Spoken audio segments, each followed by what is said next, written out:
વિચારો, તમે ડૉક્ટર પાસે જાઓ છો અને રિપોર્ટ આવે છે કે તમારું કોલેસ્ટેરોલ હાઈ છે, બ્લોકેજનો રિસ્ક છે, કે પછી ઓલરેડી તમારા હાર્ટ ઇસ્યુ ડિટેક્ટ થાય છે અને બધી તરફથી આપણને એક જ સલાહ મળે છે કે ડાયટને કંટ્રોલ કરો.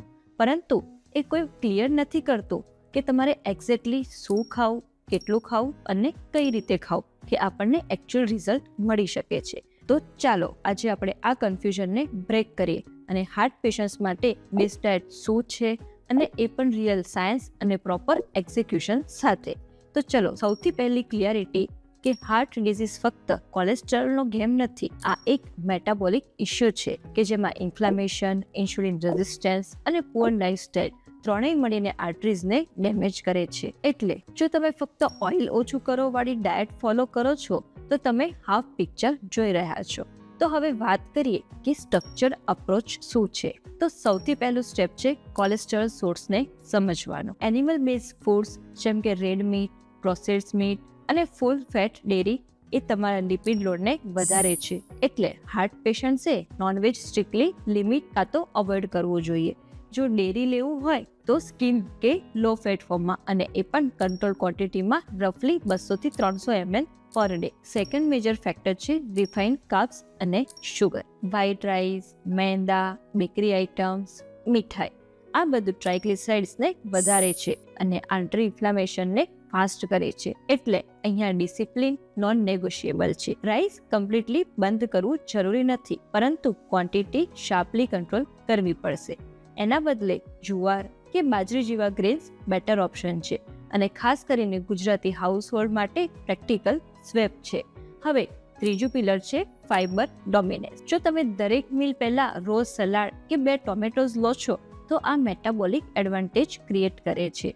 આ ગ્લુકોઝ સ્પાઇક્સને કંટ્રોલ કરે છે અને સેટાઇટી ઇમ્પ્રૂવ કરે છે અને સાથે સાથે ઇનડાયરેક્ટલી કોલેસ્ટ્રોલ હેન્ડલિંગ બેટર કરે છે. આ નાની હેબિટ લોંગ ટર્મમાં મેજર ડિફરન્સ ક્રિએટ કરે છે. હવે ચોથું છે ઓઇલ ડિસિપ્લિન. ઓઇલ ઝીરો કરવું એ કોઈ સોલ્યુશન નથી, પણ જો એક્સેસ ઓઇલ ડેફિનેટલી પ્રોબ્લેમ છે. ડેલી ઓઇલ ઇન્ટેક 2 થી 3 ટીસ્પૂનની અંદર રાખવું જોઈએ. હિડન ઓઇલ્સ જેમ કે ફરસાણ, નમકીન, પેકેજ સ્નેક્સ, આ બધું સાયલેન્ટલી ઇન્ટેક વધારે છે. હવે એક ઇમ્પોર્ટન્ટ શિફ્ટ, ડાયટને ફક્ત ફૂડ લિસ્ટ ના સમજો. આ એક પેટર્ન કરેક્શન છે. Late dinners, over eating, random snackings, mobile જોઈને ખાવું, આ બધું મેટાબોલિઝમને ડિસ્ટર્બ કરે છે. અને જ્યારે મેટાબોલિઝમ અનસ્ટેબલ હોય ત્યારે આર્ટરીઝ પર લોડ વધી જાય છે. અને અહીંયા એક પ્રેક્ટિકલ પ્રોબ્લેમ આવે છે કે લોકો થિયરી સમજી લે છે પરંતુ એક્ઝિક્યુશનમાં ફેલ થઈ જાય છે.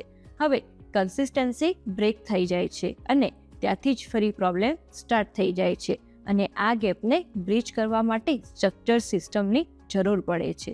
અને અહીંયા માધવબાગનો heart blockage reversal kit relevant બની જાય છે. હવે આ ફક્ત એક ડાયટ પ્લાન નથી, આ એક પ્રી ડિઝાઇન મેટાબોલિક પ્રોટોકોલ છે કે જેમાં મિલ્સ પ્રી પ્રોપોર્શનલ હોય છે, ગ્લાયસેમિક લોડ કંટ્રોલ હોય છે અને સાથે ન્યુટ્રિશન સાયન્ટિફિકલી બેલેન્સ્ડ હોય છે. ફોકસ ફક્ત કેલરીઝ ઓછી કરવા પર નથી, પણ ઇન્ટરનલ એન્વાયરમેન્ટને શિફ્ટ કરવા પર છે કે જ્યાં ઇન્ફ્લામેશન ઓછું થાય છે અને શુગર સ્ટેબલ રહે છે અને આર્ટરીઝ પર સ્ટ્રેસ ઓછો થાય છે. હવે આપણે જોઈએ કે સૌથી મોટો એડવાન્ટેજ શું છે.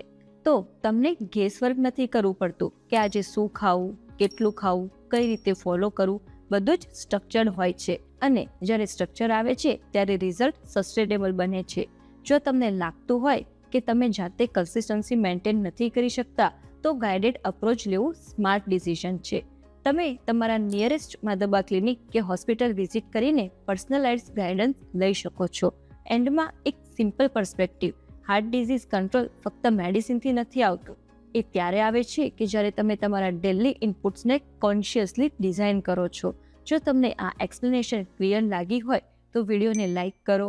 અગર તમે તમારી ડાયટ કે રિપોર્ટ્સને લઈને કંઈ પણ કન્ફ્યુઝનમાં હો તો કોમેન્ટ્સમાં પૂછી શકો છો. અને આવા જ ડીપ, પ્રેક્ટિકલ અને હાઈલી વેલ્યુ હેલ્થ કન્ટેન્ટ માટે સબસ્ક્રાઇબ કરવાનું ભૂલશો નહીં. ધન્યવાદ.